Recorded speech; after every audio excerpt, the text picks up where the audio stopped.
আল্লাহুম্মা বারিক লানা ফি রজব ওয়া শাবান ওয়া বাল্লিগনা রমাজান। সবাই একবার বলুন আল্লাহুম্মা। তো সুন্নাহর আলোকে শাবানের আমল আসলে মৌসুমি ওয়াজ, এটা নবীজির সুন্নত। রমজানের আগের মাসকে শাবান বলা হয়। রজব মাস যদি 29 হয় তাহলে সোমবারেই শাবানের চাঁদ উদিত হবে, মঙ্গলবার হবে 1 তারিখ। আর রজব মাস যদি 30 হয়, মঙ্গলবারেই শাবান মাসের চাঁদ উদিত হবে, বুধবার হবে 1 তারিখ। তো বুধবার অথবা মঙ্গলবার থেকেই শাবান মাস শুরু হয়ে যাবে। সুন্নাহর আলোকে শাবানের আমল, নবীজি এই শাবান মাসে কি আমল করতেন? 1 নাম্বার, চাঁদ দেখা ও তারিখ গণনা করা। এটা নবীজির বহুত বড় একটি সুন্নত। আপনারা আজ থেকে সবাই সজাগ থাকবেন যে শাবানের চাঁদ কি মঙ্গলবারে উদিত হয় নাকি সোমবারে উদিত হয়। খুব সজাগ দৃষ্টি রাখবেন, কারণ আপনার এই তারিখের উপরে বিশেষ করবে রমজানের প্রথম তারিখ কোন দিন হবে। নবীজি বলেছেন আহসু হেলাল শাবান আলী রমাজান, রমজানের স্বার্থে তোমরা শাবানের তারিখ গণনা করো। দ্বিতীয় নাম্বার, শাবানের চাঁদ দেখার সাথে সাথে অথবা যেই কোনো নতুন চাঁদ দেখার সাথে সাথে নবীজি একটা দোয়া পড়তেন, আল্লাহু আকবার, আল্লাহুম্মা আহিল্লাহু আলাইনা বিল আমনি ওয়াল ঈমান ওয়াস সালামাতি ওয়াল ইসলাম ওয়াত তাওফীকি লিমা ইউহিব্বু রাব্বুনা ওয়া ইয়ারদা রাব্বুনা ওয়া রাব্বুকাল্লাহ। আবার বলছি, নতুন চাঁদ দেখে দোয়া পড়া। নবীজি নতুন চাঁদ দেখে যে দোয়াটি পড়তেন, প্রথমে বলবেন আল্লাহু আকবার, তারপরে আল্লাহুম্মা আহিল্লাহু আলাইনা বিল আমনি ওয়াল ঈমান ওয়াস সালামাতি ওয়াল ইসলাম ওয়াত তাওফীকি লিমা ইউহিব্বু রাব্বুনা ওয়া ইয়ারদা রাব্বুনা ওয়া রাব্বুকাল্লাহ। আপনারা যারা এখানে আছেন, জীবনে নতুন চাঁদ দেখে এই দোয়াটি কখনো পড়েছেন কিনা আল্লাহ পাকই ভালো জানেন। অথচ নবী করিম সাল্লাল্লাহু আলাইহি ওয়াসাল্লামের গুরুত্বপূর্ণ একটি সুন্নত, নতুন চাঁদ দেখে নবীজি একটা দোয়া পড়তেন। এই জন্য আমরা যারা এই দোয়াটি পারি না, ওলামা ইকরামের শরণাপন্ন হয়ে নতুন চাঁদ দেখে নবীজি যে দোয়া পড়তেন, যে দোয়া পড়ার সুন্নত, আমরা অবশ্যই সবাই শিখে নিব এই দোয়াটি। তৃতীয় নাম্বার, হায়াতে বরকতের দোয়া করা। এখন থেকেই আল্লাহর দরবারে দোয়া করুন, আল্লাহ 9 মাস তো তুমি আমাকে হায়াত দিয়েছ, আর মাত্র 2 মাস, 2 মাস পরে আমি রমজান মাসে উপনীত হব। আল্লাহ 9 মাস তো আমাকে বাঁচিয়ে রেখেছ, আর 2 মাস আমার হায়াত বৃদ্ধি করে দাও। আল্লাহর দরবারে আমরা দোয়া করব এই বলে, যেহেতু রমজান এটা ইমানদারের নেকি অর্জনের একটা মৌসুম।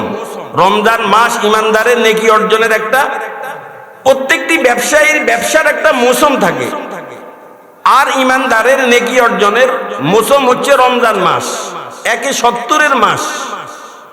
আল্লাহ 9 মাস তো আমাকে বাঁচিয়ে রেখেছ, আর রজব মাস, শাবান মাস আমার হায়াতটা দীর্ঘ করে ওয়াবাল্লিগনা রমাজান, আমাকে রমজান পর্যন্ত পৌঁছিয়ে দাও।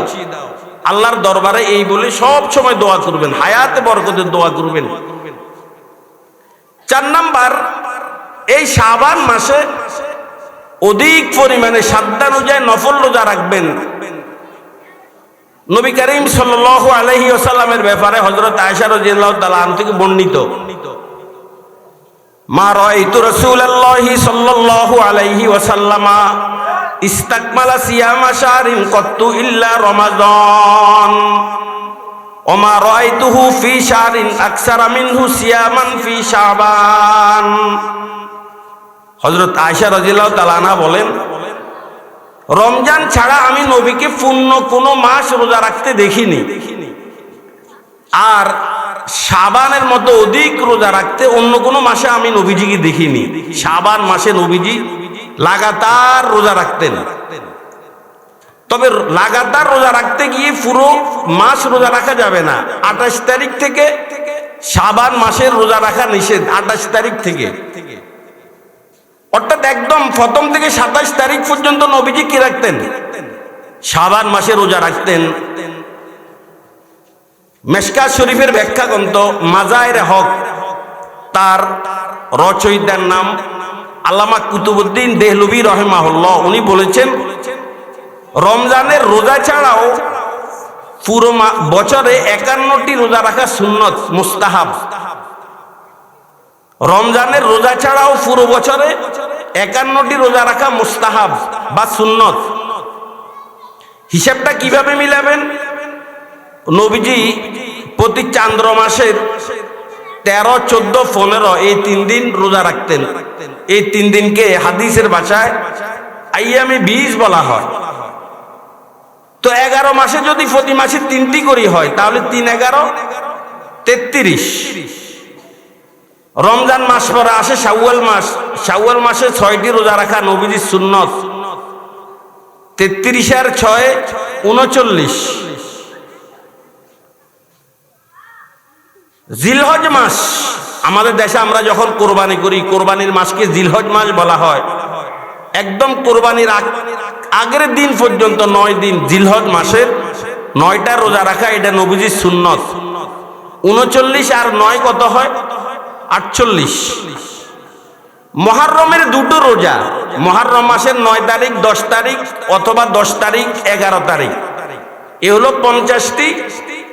আর শাবানের 15 তারিখ রোজা রাখা, এ হলো 51টি। তো কুতুবউদ্দিন আর দেহলভী রাহিমাহুল্লাহ উনি বলেছেন, রমজানের রোজা ছাড়াও পুরো বছর 51টি রোজা রাখা সুন্নত বা মুস্তাহাব। বর্তমান ডাক্তারেরা আমাদেরকে রোজা থাকতে বলেন যে রোজা রাখুন, সুস্থ থাকবেন। অথচ এই কথা আল্লাহর নবী অনেক আগেই বলে গিয়েছেন। সুমু তাসিহু, বুখারী শরীফের হাদিস।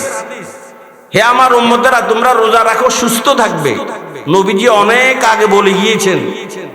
আর এই কথাটা বর্তমানে বিভিন্ন ধরনের ডাক্তার, ওই যে ডাক্তার জাহাঙ্গীর কবির বা স্বাস্থ্য নিয়ে যারা গবেষণা করে, এরা রোজা রাখতে বলে। তাহলে আপনি সুস্থ থাকবেন। এই জন্য আপনাদের কাছে আমার উদারত আহ্বান থাকবে, চেষ্টা করবেন নবীজি প্রতি সোমবার, বৃহস্পতিবার রোজা রাখতেন। এভাবে যদি ভালো না লাগে, কমপক্ষে প্রতি চান্দ্র মাসের 13, 14, 15 যে 51টি রোজার কথা বলেছি রমজানের রোজা ছাড়াও, এই রোজাগুলো রাখবেন। তো শাবান মাসে নবী করিম সাল্লাল্লাহু আলাইহি ওয়াসাল্লামের আমল ছিল, নবীজি শাবান মাসে যে পরিমাণ রোজা রাখতেন, অন্য কোনো মাসে নবীজি ওই পরিমাণ রোজা রাখতেন না। এলাকার মা ও বোনদের দৃষ্টি আকর্ষণ করি বলছি, আপনারা তো রোজা রাখতে খুবই অভ্যস্ত। আপনারা শাবান মাসে রোজাগুলো রাখতে পারেন। ভাঙতি রোজা, যাদের রোজা আপনারা ভেঙে ফেলেছেন ঋতুস্রাব, মাসিকের কারণে, এই রোজাগুলো যেহেতু এখন শীতকাল, শীতকালকে ইবাদতের বসন্তকাল বলা হয়। রোজা রাখলে পিপাসা অনুভূত হয় না, রোজাগুলো রাখতে পারেন, ভাঙতি রোজাগুলো রাখতে পারেন, বা নবীজির অনুকরণে একদম লাগাতার শাবান মাসে রোজা রাখতে পারেন। তবে 28, 29, 30 এই 3 দিন রোজা রাখা যাবে না। 5 নাম্বার আমল, শাবান মাসে রমজানের যে নফল আমলগুলো শাবান মাসে অধিক পরিমাণে করা। রমজান মাসে আমরা তেলাওয়াত করি, এই তেলাওয়াত এখন শাবান মাস থেকে আমাদেরকে শুরু করতে হবে। 2 নাম্বার, নফল নামাজ পড়া। রমজানে আমরা নফল নামাজ পড়ি, এই নফল নামাজ শাবান মাস থেকে শুরু করতে পারেন। রমজান আসলে আমরা সদকা করি, এই সদকা আপনি শাবান মাস থেকে শুরু করতে পারেন। রমজান আসলে আমরা ইস্তেগফার পড়ি, রমজান আসলে আমরা দোয়া পড়ি, এগুলো শাবান মাস থেকেই আপনি শুরু করতে পারেন। কারণ হঠাৎ রমজান আসবে, রমজানে আপনি পূর্ব থেকে তেলাওয়াতের উপর অভ্যস্ত না থাকেন, তাহলে রমজান আপনি তেলাওয়াত করতে পারবেন না। এই জন্য রমজানের আগ থেকেই, বিশেষ করে শাবান মাসে রমজানের নফল আমলগুলো আমরা করতে পারি, তাহলে রমজানে ওই নফল আমলগুলো করাটা আমাদের জন্য একদম সহজ হয়ে যাবে। 5 নাম্বার, সুন্নাহর আলোকে শাবান মাসের আমল। যুবক ভাইরা, আমরা উদাসীনতার জিন্দেগি পরিহার করি। আল্লাহ পাক বলেছেন ওয়ালা তাকুম মিনাল গাফিলিন, তোমরা উদাসীনদের অন্তর্ভুক্ত হইও না। আজ যুবকের ধারণা আমি আরো অনেক দিন বেঁচে যাব। অনেক যুবক এখন দাঁড়িয়ে রাখে না কেন?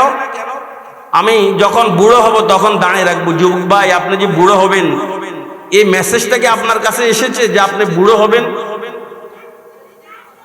কত যুবক হায় কাটাচ্ছে সময় উল্লাস আর তামাশাতে, অথচ তার মৃত্যু জারি হয়েছে কদরের রাতেরিতে। কারা কারা মারা যাবে আগামী সবে কদর পর্যন্ত সকলের লিস্টি আজরাইল আলাইহিস সালামের হাতে পৌঁছে গেছে। হতে পারে এই মজলিসে এমন অনেক আছে যাদের লিস্টি আজরাইলের হাতে ঘুরাঘুরি করছে, আজরাইল লিস্টিটাকে নাড়াচাড়া করছে। কত যুবক হায় কাটাচ্ছে সময় উল্লাস আর তামাশাতে, অথচ তার মৃত্যু জারি হয়েছে কদরের রাতেরিতে। কত দুলহান সাজানো হয়েছে বিবাহের লক্ষ্যতে, অথচ তার কাফন তৈরি হচ্ছে রাতে রাতে। দুলামিয়া কি করবে? বর সেজে কনের বাড়িতে যাবে, কেনাকাটাও সব কমপ্লিট হয়ে গেছে। আগামীকাল 200 লোক নিয়ে কনের বাড়িতে খাওয়ার জন্য যাবে, নতুন বধূ তার বাড়িতে তুলে নিয়ে আসবে। এমনও হাজার ঘটনা আছে ওই দুলা কনের বাড়ি পর্যন্ত যেতে পারে নাই, এর আগের রাত তার মৃত্যু হয়ে গেছে।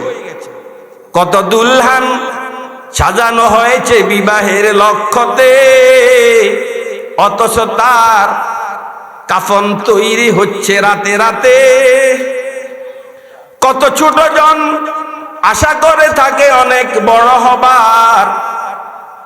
এই যে ছোটদেরকে জিজ্ঞাসা করেন অনেক বড় হবে, প্রত্যেকেরই মনে একটা একটা কি আশা, আমি ডক্টর, ব্যারিস্টার, মুফতি, মুহাদ্দিস, হাফেজ হব। কবি কি বলে? কত ছোট জন আশা করে থাকে অনেক বড় হবার, থেকে যায় আশা চলে যেতে হয় তাকে অন্ধকার কবরেতে। থেকে যায় আশা চলে যেতে হয় তাকে অন্ধকার কবরেতে। ও যুবক ভাই, জীবনে আপনার বয়সী কত মানুষকে দাফন করেছেন, আপনার থেকে বেশি বয়সী অনেক মানুষকে দাফন করেছেন, আপনার থেকে কম বয়সী অনেক মানুষকে দাফন করেছেন।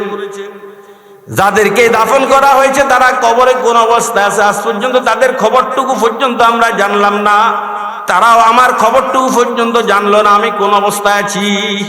ওয়ালা তাকুম মিনাল গাফিলিন, উদাস হইও না যুবক। হেলায় মজিয়া শিশু কাটিও না বেলা, সময়ের প্রতি কবু করিও না হেলা। আজি যে সময় গত হইল তোমার, আসিবে না পুনঃ তাহা আসিবে না আর।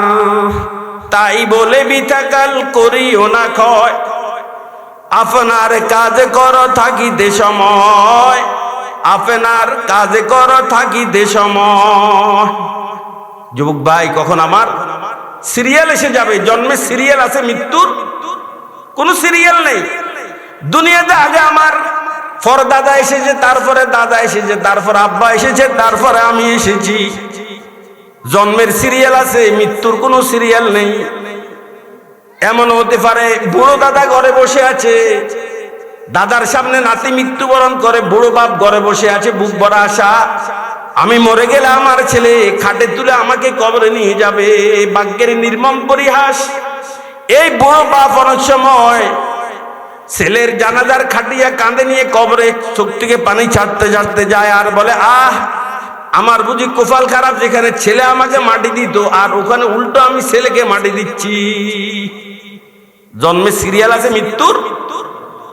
ये दारे फानी गुलसिता, ये दारे फानी गुलसिता, हो जाएगी एक दिन ये खुदा, उस पर ना हो तकिया कुना, चंदे रोजा ये चमन।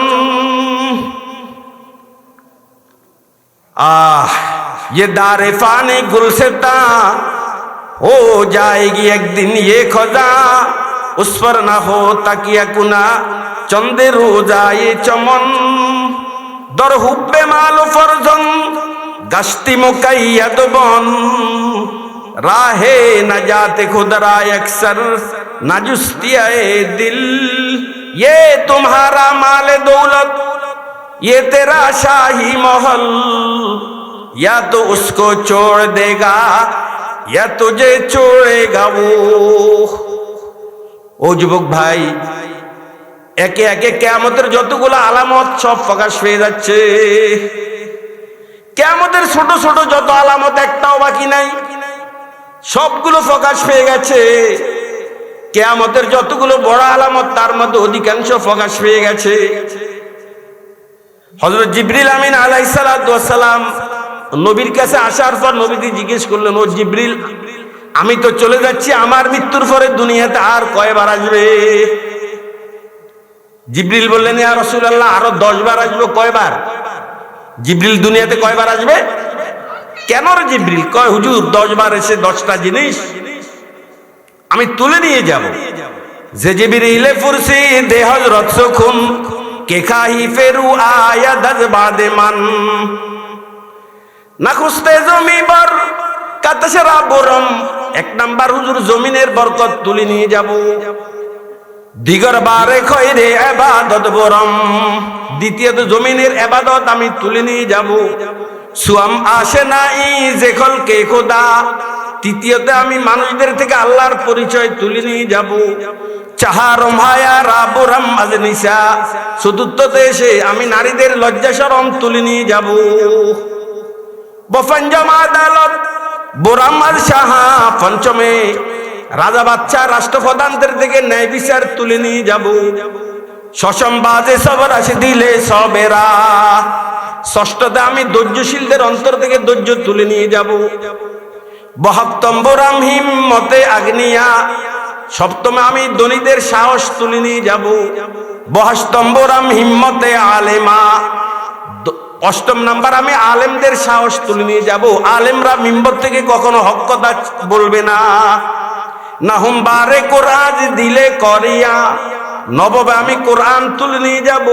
দাহুম বারে ইমাজ দিলে মুমিনা, 10মে এসে আমি ইমানদারদের অন্তর থেকে ঈমান তুলে নিয়ে যাব। ও যুবক ভাই, কিয়ামতের ছোট ছোট যত আলামত সব প্রকাশ পেয়ে গেছে। কিয়ামতের বড় আলামত গুলো অনেকটাই প্রকাশ পেয়ে গেছে। কিয়ামতের বড় আলামতের অন্যতম একটা আলামত আল্লাহর নবী নবুয়ত প্রাপ্ত হওয়া, শেষ নবীর আগমন। শেষ নবীর আগমন তো হয়ে গেছে।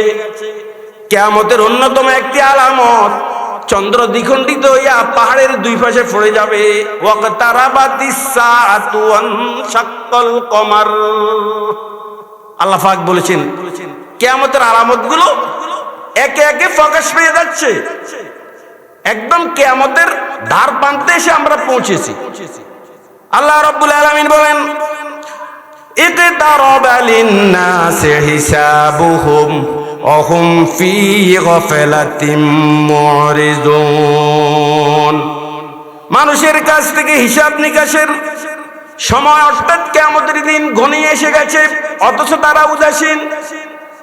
আল্লাহ রাব্বুল আলামিন বলেন, ওয়াকতারাবাল ওয়াদুল হাক্কু ফাইযা হিয়া শাকিসাতুন আবসারুল লাযিনা কাফারু ইয়া ওয়াইলানা কদ কুন্না ফী গাফলাতিন মিন হাযা বাল কুন্না যালিমিন। আল্লাহ রাব্বুল আলামিন বলেন, কিয়ামতের দিন নিকটবর্তী হলে কাফেরদের চক্ষু উচ্চস্থির হয়ে যাবে। তারা বলবে, হায় আফসোস, কদ কুন্না ফি গাফলাতিন মিন হাযা, এই দিবস সম্পর্কে আমরা উদাস ছিলাম। বাল কুন্না যালিমিন, আমরা তো সবাই জালেম ছিলাম। এই জন্য যুবক ভাইরা, আগামী মঙ্গলবার অথবা বুধবার হবে শাবানের 1ম তারিখ। শাবান মাসের 1 নম্বর আমল শাবানের তারিখ গণনা করা। 2 নম্বর শাবান মাসের আমল নতুন চাঁদ দেখে দোয়া পড়া।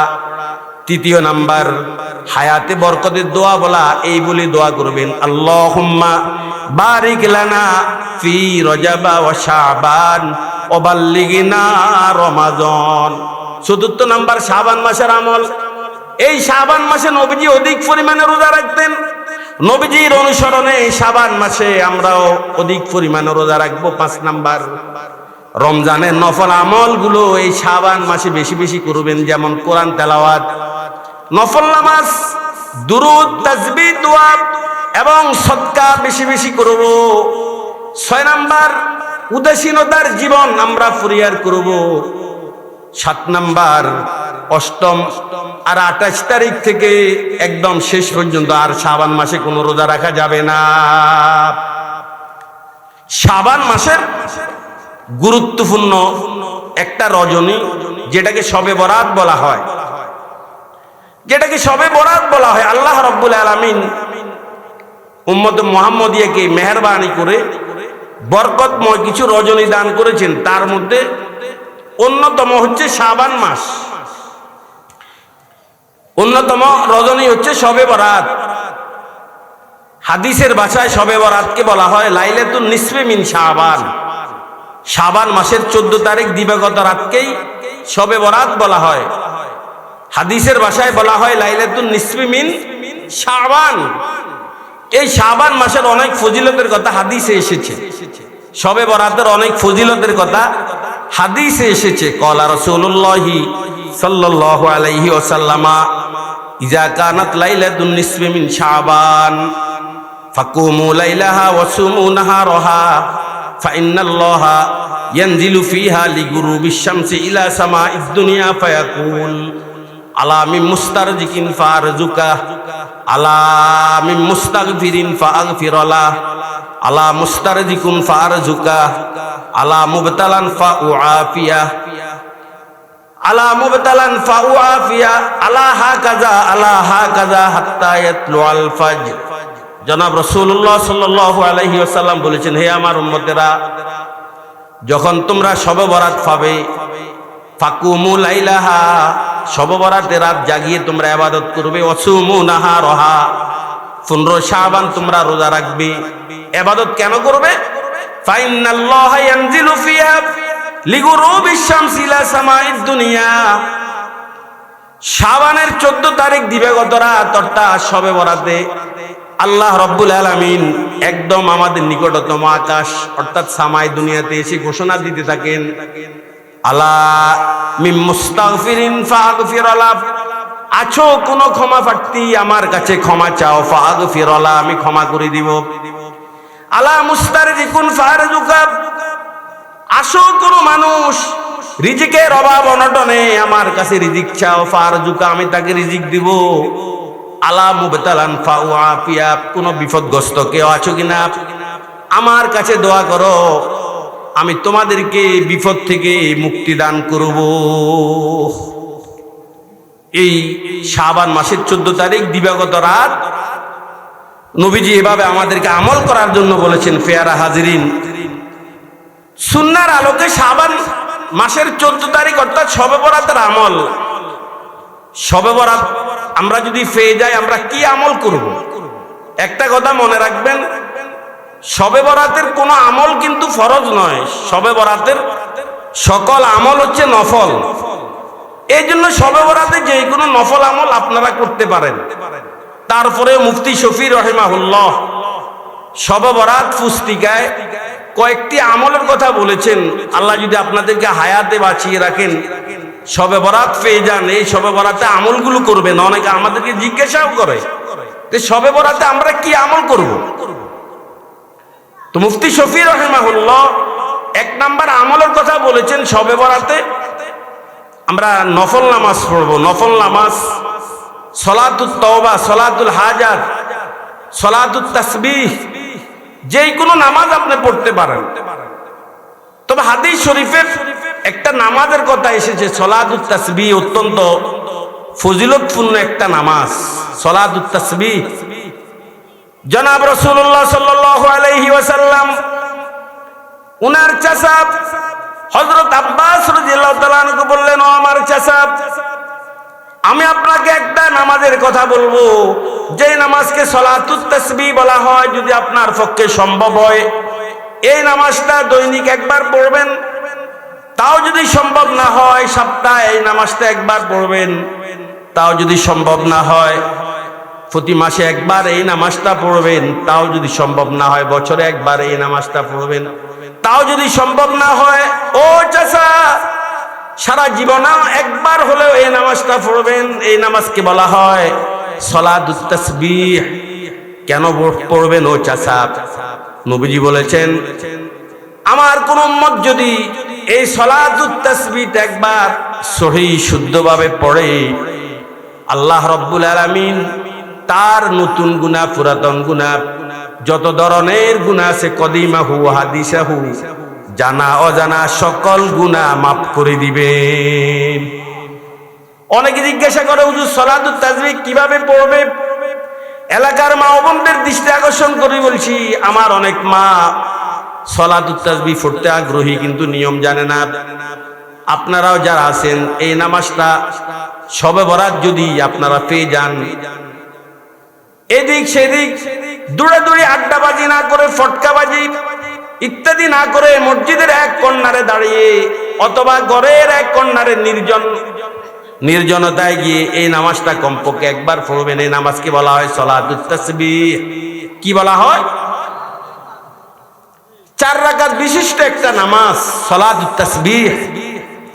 এভাবে দোয়া করবেন, নিয়ত করবেন, আল্লাহ আমি 4 রাকাত সলাতুত তাসবিহের নিয়ত করছি, আল্লাহু আকবার।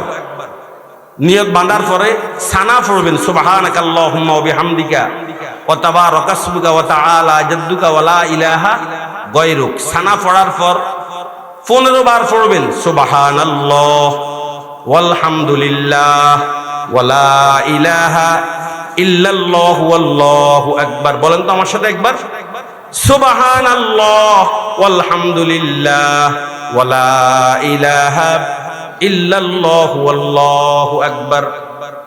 নিয়ত বাঁধার পরে প্রথমে সানা পড়বেন, সানা পড়ে 15 বার এই তাসবিহটা পড়বেন। তারপরে আউযু বিল্লাহ বিসমিল্লাহ সহকারে সূরা ফাতিহা পড়বেন, তার সাথে আরো একটা সূরা মিলাবেন। সূরা শেষ করে রুকুতে যাওয়ার আগে এই তাসবিহটা আবার 10 বার পড়বেন, সুবহানাল্লাহ ওয়ালহামদুলিল্লাহ ওয়া লা ইলাহা ইল্লাল্লাহু আল্লাহু আকবার।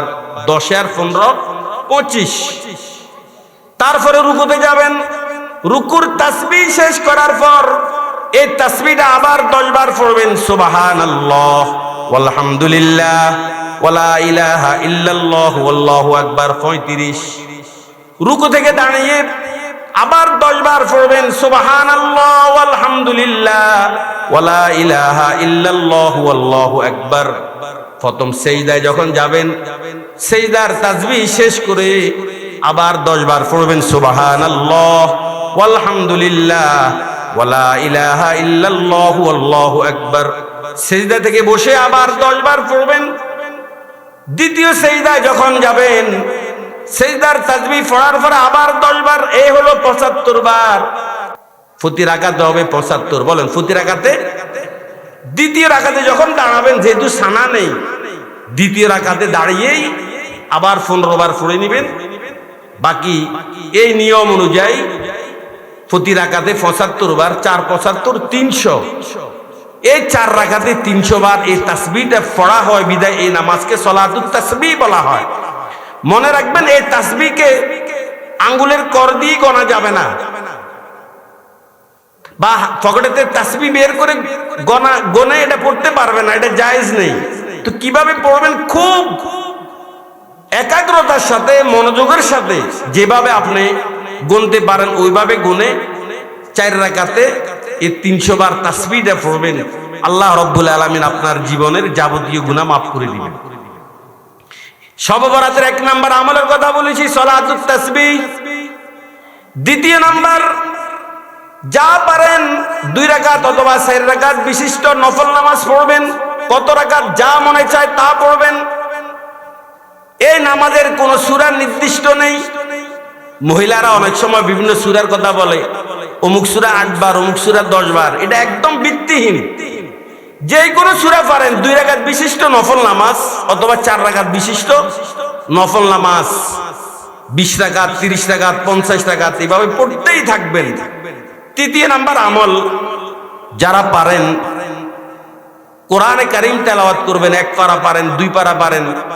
চতুর্থ নাম্বার আমল, দুরূদ শরীফ পড়বেন 100 বার, 200 বার, 1000 বার, 2000 বার লম্বা দুরূদ শরীফ পড়ার চেষ্টা করবেন। পঞ্চম নাম্বার আমল, আল্লাহর দরবারে দোয়া করবেন, মুনাজাত করবেন, চেষ্টা করবেন এই শবে বরাত যখন পেয়ে যাবেন কমপক্ষে একটা ফোঁটা চোখের পানি যেন আপনার চোখ থেকে বের হয়। অনেক সময় নিজের এলাকায় কাঁদতে গেলে লজ্জা হয়, যদি সুযোগ থেকে আপনার পার্শ্ববর্তী এলাকাতে চলে যাবেন, যেখানে কাঁদতে গেলে আপনাকে কোনো মানুষ চিনে না, এমন নির্জনে গিয়ে চেষ্টা করবেন।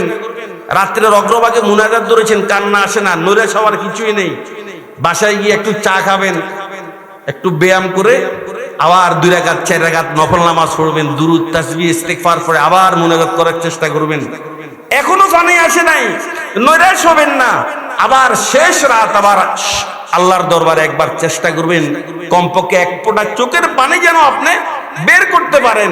যদি 1 ফোঁটা চোখের পানি বের করতে পারেন, হাদিস দ্বারা বোঝা যায় হারামাল্লাহু আলান নার, আল্লাহ রাব্বুল আলামিন আপনার উপরে জাহান্নাম হারাম করে ফেলবেন।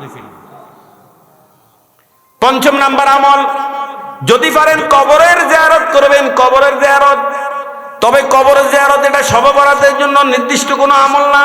আল্লাহর নবী জীবনে একবার শবে বরাতে কবর জিয়ারত করেছেন। অতএব যদি জীবনে কখনো আপনি কবর জিয়ারত করে থাকেন তাহলে আর প্রয়োজন নেই। কবর জিয়ারত করবেন, কবরের পাশে দাঁড়িয়ে সর্বপ্রথম সালাম দিবেন, আসসালামু আলাইকুম ইয়া আহলাল কুবুর। সালাম দেওয়ার পরে সূরা ফাতিহা পড়বেন, 3 বার সূরা ইখলাস পড়বেন। তারপরে যদি পারেন সূরা আলহাকুমুত তাকাসুর পড়ে 1 বার 2 বার দুরূদ পড়ে যদি মনে চায় আপনি মুনাজাত করবেন। তবে কবরস্থানের দিকে ফিরে মুনাজাত করা যাবে না, কারণ কবরস্থানের দিকে ফিরে যদি মুনাজাত করেন তাহলে দূর থেকে যেন বোঝা যাবে আপনি মুর্দাদের কাছে কিছু চাচ্ছেন, গায়রুল্লাহর কাছে কিছু চাচ্ছেন। এই জন্য কবরস্থানের দিকে ফিরে মুনাজাত করা যাবে না, পশ্চিম দিকে ফিরে মুনাজাত করবেন। আর যদি মুনাজাত নাও করেন কোনো সমস্যা নেই, এই দুরূদ সূরা ফাতিহা ইখলাস তাকাসুর পড়ার পরে আল্লাহকে বলবেন, আল্লাহ আমি যা কিছু পড়েছি ভুল ত্রুটি ক্ষমা করে এই পৃথিবীর মাটির নিচে যতগুলো মুসলমান আছে সকলের কবরে পৌঁছে দাও। বিশেষ করে আল্লাহ এই কবরস্থানে যত মুর্দা আছে তাদের আমলনামায় পৌঁছে দাও। বিশেষ করে আল্লাহ আমার মাতা পিতা, শ্বশুর শাশুড়ি, আমার দাদা দাদু, নানা নানু যারা দুনিয়াতে নেই, আল্লাহ মেহেরবানি করে তাদের কবরে সওয়াবগুলো পৌঁছে দাও। একদম সহজ কবর জিয়ারত। আর যুব সমাজের মাঝে যে জিনিসটুকু দেখা যায় না সেটা হচ্ছে কবর জিয়ারত। কিভাবে যে কবর জিয়ারত করে আমার যুবক ভাইরা যেন এটা জানেই না। এই জন্য আমার মুরব্বী বাবারা যারা আছেন, যখন আপনি জিয়ারত করতে যাবেন আপনার বাচ্চাটাকে আপনি কবরস্থানে নিয়ে যাবেন। আপনার বাচ্চা আপনার থেকে দেখি শিখবে। আর আপনারা প্রতি সোমবারে শুক্রবারে কবর জিয়ারত করার চেষ্টা করবেন, কারণ নবী করিম সাল্লাল্লাহু আলাইহি ওয়াসাল্লাম বলেছেন, মান যারা কবরা আবাওয়াইহি আও আহাদিহিমা ইয়াউমাল জুমআ গুফিরা লাহু ওয়া কুতিবা বাররাব। আমার কোন উম্মত যদি শুক্রবার অথবা সোমবারে তার মাতা পিতা উভয়জন অথবা কোন একজনের কবর জিয়ারত করে, আল্লাহ রাব্বুল আলামিন তার জীবনের সকল গুনাহ মাফ করে দিবে।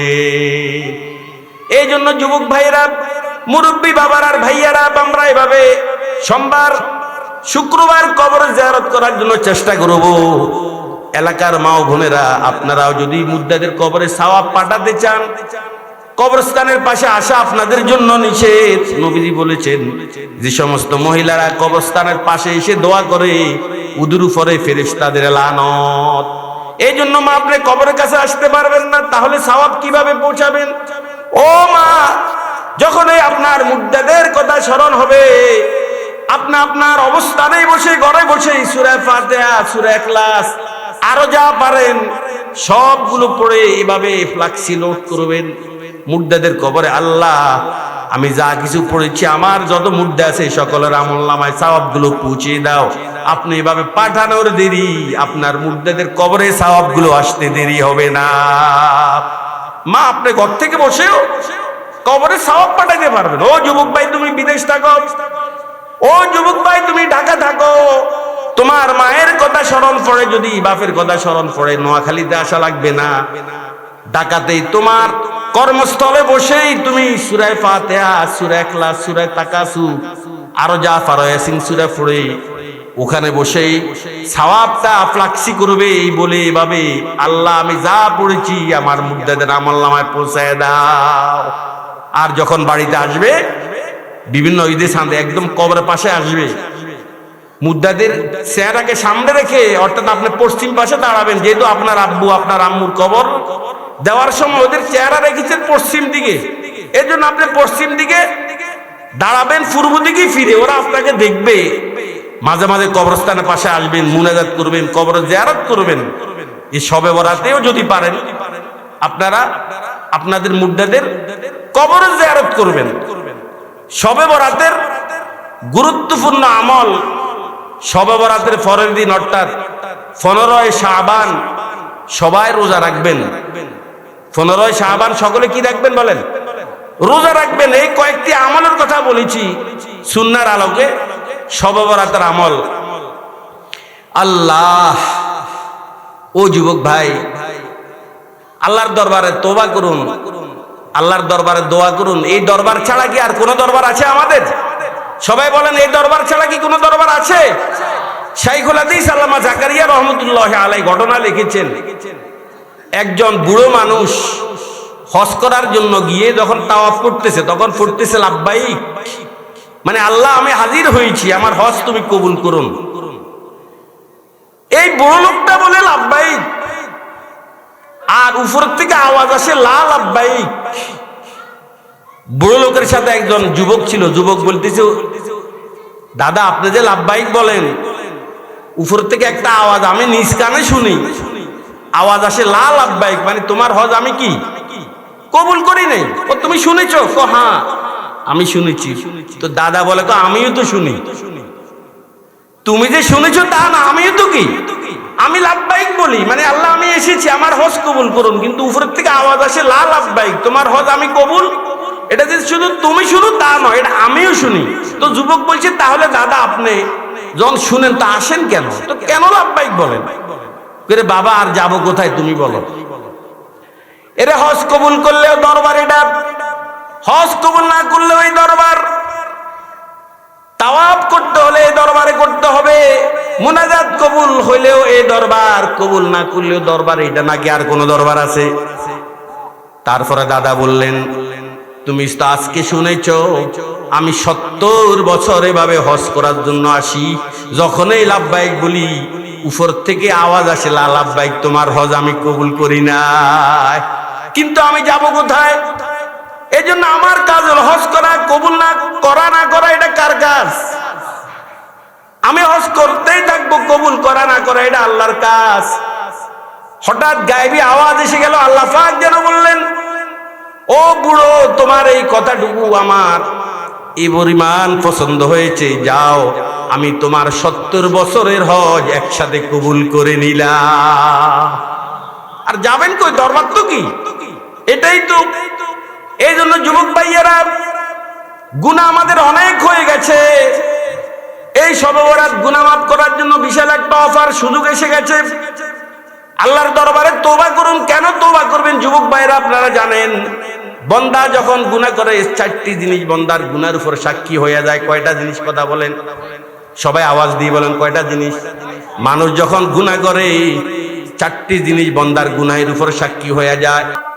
মানুষ যখন গুনাহ করে জমিন মানুষের গুনার জন্য সাক্ষী হয়ে যায়। ইয়াউমা ইযিন তুহাদ্দিসু আখবারহা বিআন্না রাব্বাকা আওহালাহা।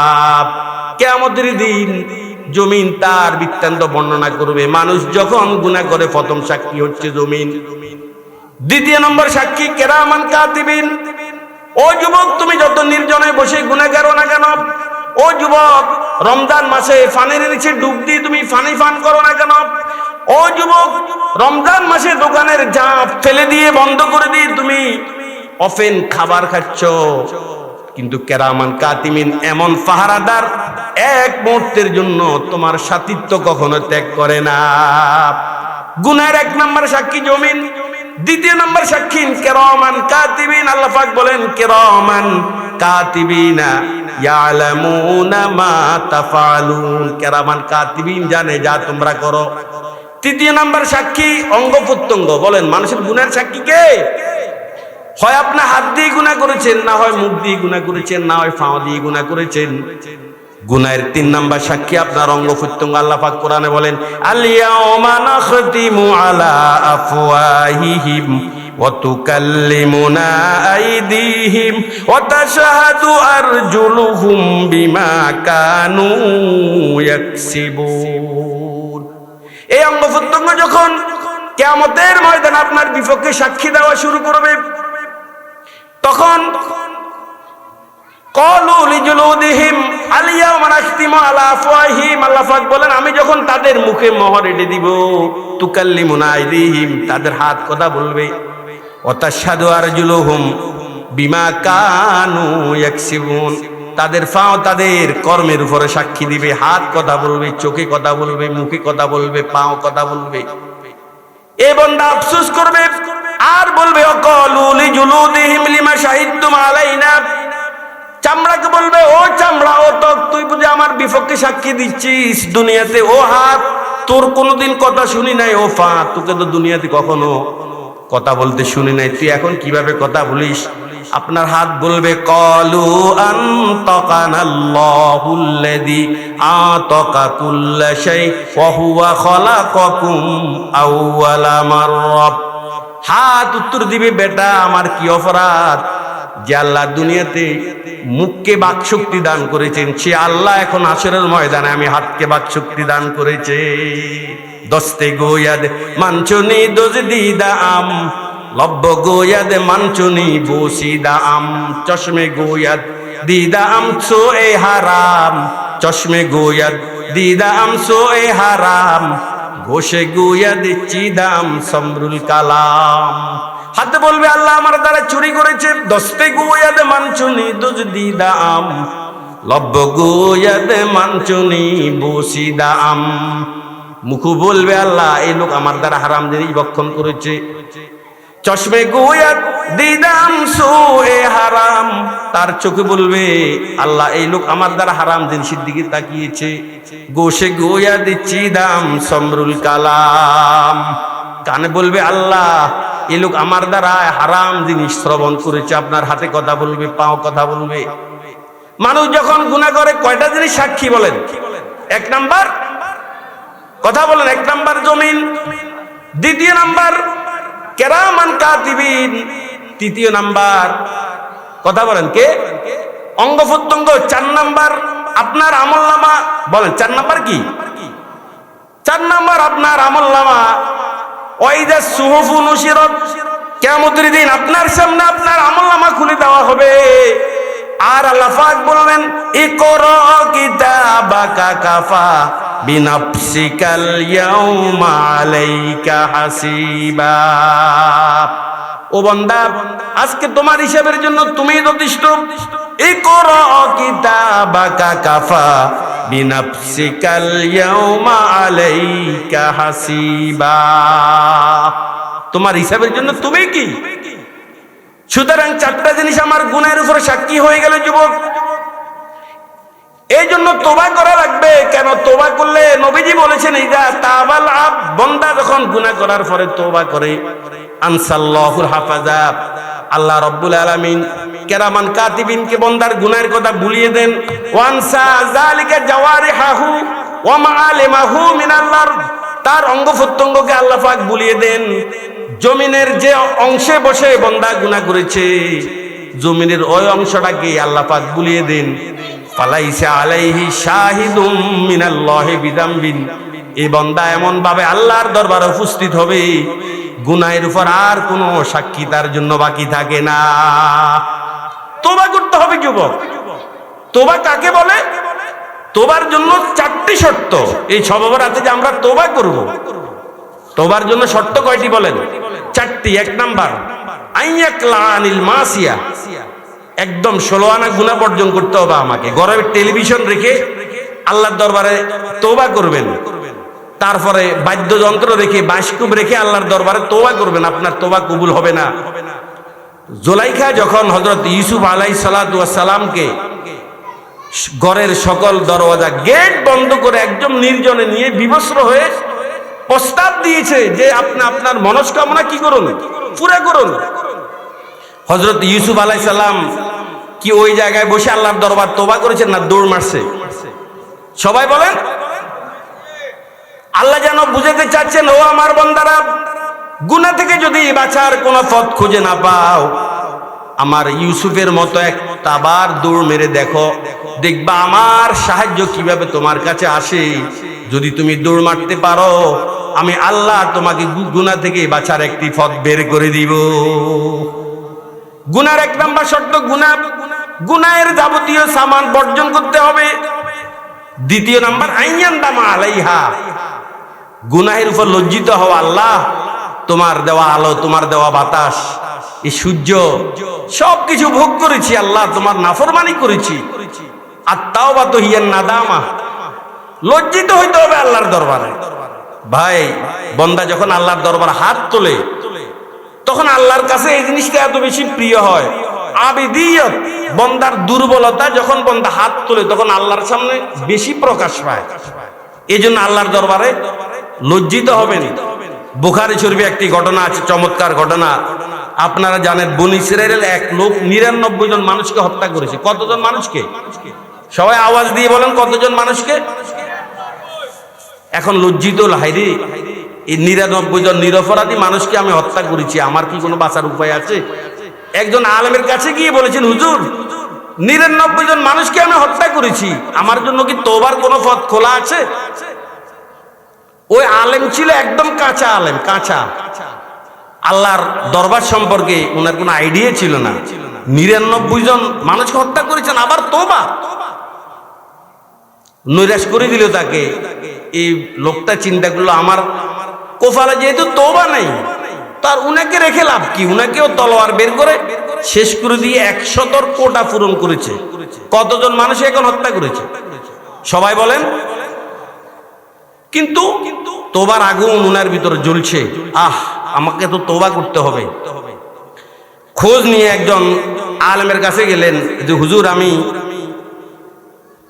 100 জন মানুষকে হত্যা করেছি, আমার জন্য কি তওবার কোনো পথ খোলা আছে?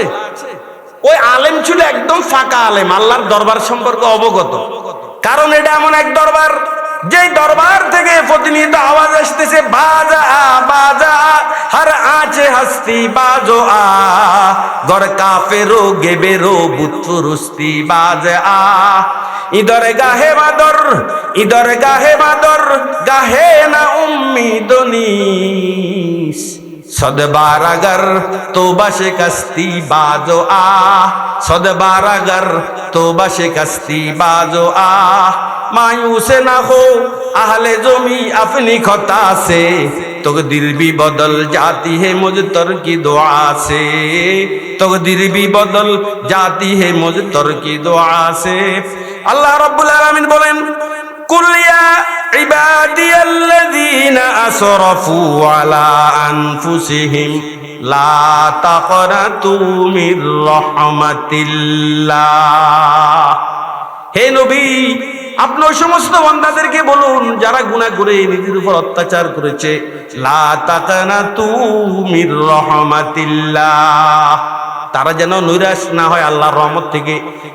ইন্নাল্লাহা ইয়াগফিরুয যুনুবা জামিআ, বান্দা যখন নিষ্কুলুষ ভাবে খাঁটি অন্তরে আল্লাহর দরবারে তওবা করবে, আল্লাহ পাক প্রতিশ্রুতি দিচ্ছেন, ইন্নাল্লাহা ইয়াগফিরুয যুনুবা জামিআ, আল্লাহ বান্দার সকল গুনাহ কি করবেন?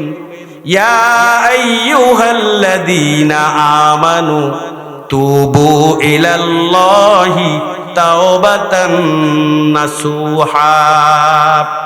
আল্লাহ রাব্বুল আলামিন বলেন, ও ঈমানদারেরা, তুবু ইলাল্লাহি তাওবাতান নাসুহা, তোমরা আল্লাহর কাছে তাওবায়ে নাসুহা করো, নিষ্কুলুষ ভাবে খাঁটি অন্তরে লজ্জিত হয়ে আল্লাহর দরবারে। এই লোকটা 100 জন মানুষ হত্যা করে যে আলেমের দরবারে গিয়েছেন, আলেম কিন্তু অত্যন্ত জুনা আলেম, আল্লাহর দরবার সম্পর্কে বুঝে। কারণ আল্লাহর দরবার থেকে প্রতিনিয়ত আওয়াজ আসতেছে, বাজা বাজা, ফিরে আসো ফিরে আসো, হার আঁচে হাস্তি বাজা। তুমি যত বড় পাপী হও না কেন, গরে কাফেরো গেবেরো বুতফুরুস্তি বাজা। তুমি কাফের হও, মূর্তি পূজক হও, হিন্দু হও, আমার দরবার 24 ঘন্টা তোমার জন্য খোলা বাজা। কাসিমুল উলুমে ওয়াল খায়রাত কাসেম নানতুবি রহমতুল্লাহি আলাইহি লিখেছেন, এক লোক 70 বছর পর্যন্ত ইয়া সনম ইয়া সনম, সনম মানে মূর্তি, বলেন সনম মানে কি? 70 বছর পর্যন্ত ইয়া সনম মূর্তিকে ডেকেছে। 70 বছর পরে ভুলবশত একবার তার মুখ দিয়ে বেরিয়ে আসলো ইয়া সমাদ। সমাদ মানে আল্লাহ। বলেন সমাদ মানে কি? কুল হুয়াল্লাহু আহাদ আল্লাহুস সামাদ লাম ইয়ালিদ ওয়া লাম ইউলাদ ওয়া লাম ইয়াকুল লাহু কুফুয়ান আহাদ। 70 বছরে ডেকেছে বুতকে, 70 বছর পরে ভুলে একবার তার মুখ দিয়ে বেরিয়ে গেল ইয়া সমাদ মানে ও আল্লাহ। সঙ্গে সঙ্গে আল্লাহর পক্ষ থেকে আওয়াজ এসে গেল, লাব্বাইক ইয়া আবদি আনা হাজির। ওরে বান্দা, এই 70 বছর তো আমি তোমার এই ডাকের অপেক্ষা করে বসেছিলাম। বাজা বাজে আর আঁচে হাস্তি বাজো নিরাশ হওয়া কি যাবে না। এই আলেমের কাছে যাওয়ার পর উনি বললেন, ভাই আপনার তোবা আল্লাহ পাক কবুল করবে, তবে একটা শর্ত আছে। ঘটনা কি আপনাদের স্মরণ আছে তো? কতজন মানুষকে হত্যা করেছে? আল্লাহ যে গুনাহ মাফ করবে একটা শর্ত আছে। হুজুর কি শর্ত বলুন? কই তোমাকে ওই বস্তিতে যেতে হবে, কারণ এটা ওলামা ইকরামের বস্তি। এখানে ওলামা ইকরামের আনাগোনা বেশি, ওলামা ইকরাম বেশি ওই বস্তিতে। ওখানে গিয়ে যদি তুমি তোবা করতে পারো, আল্লাহ পাক তোমার তোবা। এখানে একটা জিনিস বিবেচনার বিষয়, শুধু ওলামা ইকরামের সংস্রব নয়, ওলামা ইকরাম যে এলাকাতে থাকে ওখানে গেলেও আল্লাহ পাক কি করে? মানুষের তোবা কবুল করে। কারণ ওলামা ইকরাম যেখানে বসবাস করে, ওলামা ইকরামের আনাগোনা যেখানে থাকে, সেখানে 24 ঘন্টা আল্লাহর রহমত বর্ষণ হতে থাকে। আল্লাহ তুমি যদি ওই এলাকাতে গিয়ে তোবা করতে পারো, আল্লাহ পাক তোমার তোবা কবুল করবে। রওনা দিলেন। আল্লাহর কুদরতের কি কারিশমা, রওনা কিছু দূর যেতে না যেতে ওই লোকটা মৃত্যুবরণ করেছে না, এখনো মরে নাই। তার হায়াত শেষ হয়ে গেছে, সেই জমিনে পড়ে গেছে। কিতাবে লেখা আছে হামাগুড়ি দিয়েও সে তার বুকটাকে ওই ওলামা ইকরামের বস্তির দিকে ফিরে রাখছে।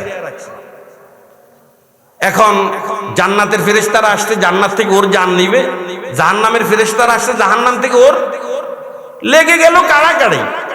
আল্লাহ পাক মীমাংসার জন্য হযরত জিবরিল আলাইহিস সালামকে পাঠালেন, জিবরিল যাও মীমাংসা করে আসো। হুজুর মীমাংসার ফর্মুলা কি হবে? তখন আল্লাহ পাক ফর্মুলা দিয়ে দিলেন, রওয়ানার স্থান থেকে মৃত্যুস্থান পর্যন্ত এই জায়গা মাপ দিবে, আর মৃত্যুস্থান থেকে গন্তব্যস্থান পর্যন্ত এই জায়গা মাপ দিবে। দেখো জায়গা কোনটা বেশি কোনটা কম। যদি দেখো রওয়ানার স্থান থেকে মৃত্যুর স্থান পর্যন্ত জায়গা বেশি, বুঝতে হবে সে তওবার দিকে এগিয়ে গেছে, ওই দিকে যেহেতু কম, তার রুটে তুমি জান্নাতের ফেরেশতাকে দিয়ে দিবে। আর যদি দেখো মৃত্যুর স্থান থেকে গন্তব্যস্থান পর্যন্ত জায়গা বেশি, তখন বুঝতে হবে তওবার দিকে সে কম এগিয়েছে, এখনো এগিয়ে যায় না, এগুতে পারে নাই, তুমি তার রুট জাহান্নামের ফেরেশতাকে দিয়ে দিবে। জিবরিল আলাইহিস সালাম এই ফর্মুলা নিয়ে ওই লোকটার কাছে আসছে। কিতাবে লেখা আছে বস্তুত ওই লোকটি মৃত্যুস্থান থেকে তার গন্তব্যস্থান পর্যন্ত জায়গা এখনো বেশি রয়ে গেছে। তার মানে রওনার স্থান থেকে মৃত্যুস্থান পর্যন্ত জায়গা কি কম। আল্লাহ পাকের কি মেহেরবানি দেখেন। আল্লাহ পাক ফেরেশতাকে বলছে, এই ফেরেশতা ওই জায়গাটাকে কি করো, খাটো করে এই জায়গাটাকে রওনার স্থান থেকে মৃত্যুস্থান পর্যন্ত এই জায়গাটাকে কি করো, লম্বা করে দাও, যাতে করে প্রমাণিত হয় যে সে তওবার পথ বেশি এগিয়ে গেছে। আল্লাহ পাকের কি মেহেরবানি। কুল ইয়া ইবাদিয়াল্লাযিনা আসরাফু আলা আনফুসিহিম লা তাকনাতু মির রাহমাতিল্লাহ। মাপ দেওয়ার পরে যখন দেখলো রওয়ানার স্থান থেকে মৃত্যুস্থান পর্যন্ত জায়গা বেশি, তখন হযরত জিবরিল আলাইহিস সালাম এই লোকের নিঃশ্বাসটা জান্নাতের ফেরেশতাদেরকে দিয়ে দিল। লজ্জিত হইতে হবে আমাদেরকে। 3 নাম্বার আইয়াজিমা আজমান আল্লাহ ইয়াউদা ইলাইহা আবাদা। তোবার জন্য 3 নাম্বার শর্ত, এমন ভাবে প্রতিজ্ঞাবদ্ধ হতে হবে আল্লাহ জীবনে আর কখনো গুনাহ করব না। বলুন, আল্লাহ জীবনে আর কখনো, এভাবে আপনাকে দৃঢ় প্রতিজ্ঞাবদ্ধ হইতে হবে আল্লাহ আর এভাবে কখনো গুনাহ। আল্লামা জালালউদ্দিন রুমি রহমতুল্লাহ আলাইহি চমৎকার একটি ঘটনা লিখেছেন যে এক লোক রাজদরবারে চাকরি নিয়েছে, পুরুষ রাজদরবারে চাকরি নিয়েছে, শাহী মহলে চাকরি নিয়েছে, রানী এবং শাহজাদিকে গোসল দিবে। গোসল দিবে কে? ছেলে গোসল দিবে। ছেলে চাকরি নিছে শাহী মহলে, গোসল দিবে কাকে? রানী এবং শাহজাদি, রাজার মেয়েকে গোসল দিবে। আল্লাহ, সে কিন্তু ছেলে, গোসল দিবে রানী এবং শাহজাদিকে।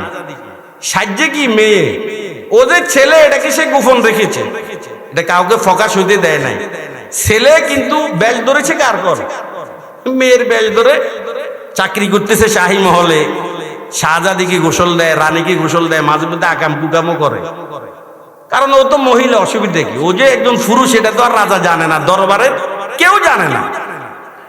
হঠাৎ একটা ঘটনা ঘটে গেল, রাজ দরবারের একটা স্বর্ণের হার হারিয়ে গেছে রানীর। অনেক খোঁজাখুঁজি করছে যত কর্মচারী এই শাহী মহলে চাকরি করে, সকলের কাছে যাচাই করেছে, কারো কাছে এই স্বর্ণের হার কি পাওয়া যায় না। রাজা কি করলেন, পুরা রাজ দরবারের গেট, সকল গেট বন্ধ করে দাও, তল্লাশি শুরু করো। যত চাকর আছে এদেরকে বলছে তোমরা লাইনে দাঁড়াও। তল্লাশি শুরু করেছে, একদম চিরুনি অভিযান। যার প্রতি সন্দেহ হয় তাকে বিবস্ত্র করে। এখন এই লোক সিরিয়ালে দাঁড়িয়েছে, হায়রে আমাকেও তো এখন বিবস্ত্র করা হবে। বিবস্ত্র করার পর যদি জানতে পারে যে আমি পুরুষ, তো আমার ফিরে চামড়া কি? আজকে মহিলা সেজে এতদিন চাকরি করলাম, কিন্তু আজকে তো আমাকে ধরা ফুটতেই হবে, কারণ আজকে উলঙ্গ করে কি করা হচ্ছে? চেক করা হচ্ছে। আল্লাহ, সিরিয়াল আসতেছে, আর মাত্র 2-1টা লোক বাকি। 2-1টা লোকের পরে তার সিরিয়ালটা আসবে, তাকে উলঙ্গ করা হবে যে তার কোন অঙ্গের ভিতরে এটা বাধা আছে কিনা, লুকিয়ে রেখেছে কিনা।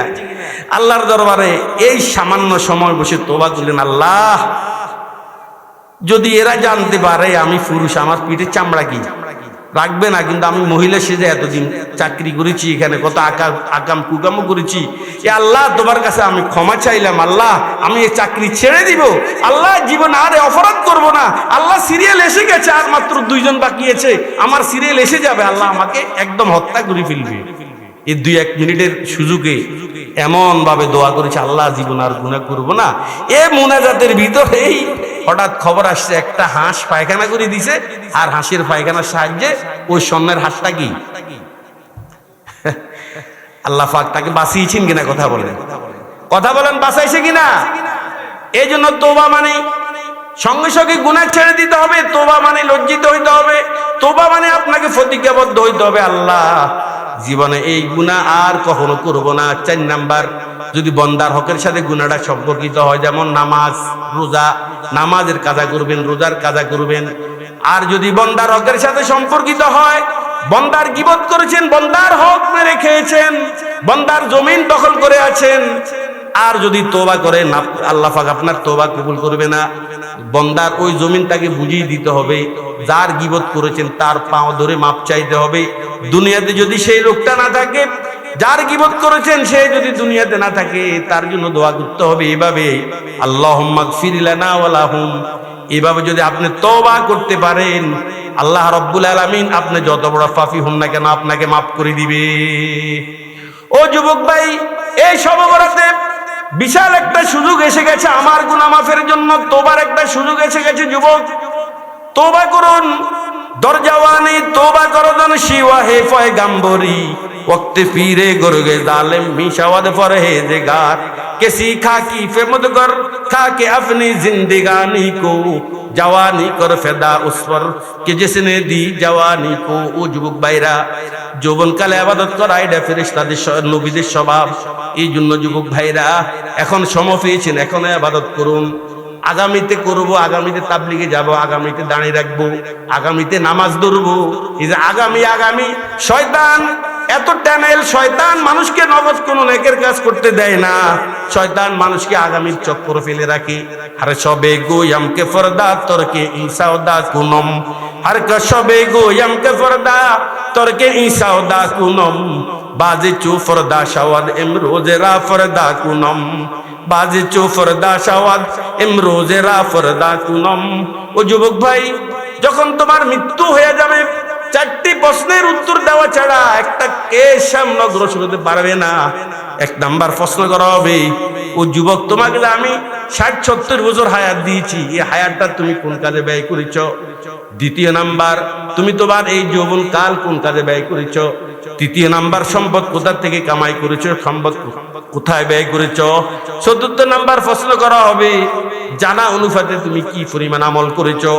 এই জন্য যুবক ভাই, আমাকে যখন হাসর ময়দানে প্রশ্নই করা হবে, এই জন্য প্রশ্ন করার আগে আমাকে প্রস্তুতি এখন থেকে গ্রহণ করতে হবে।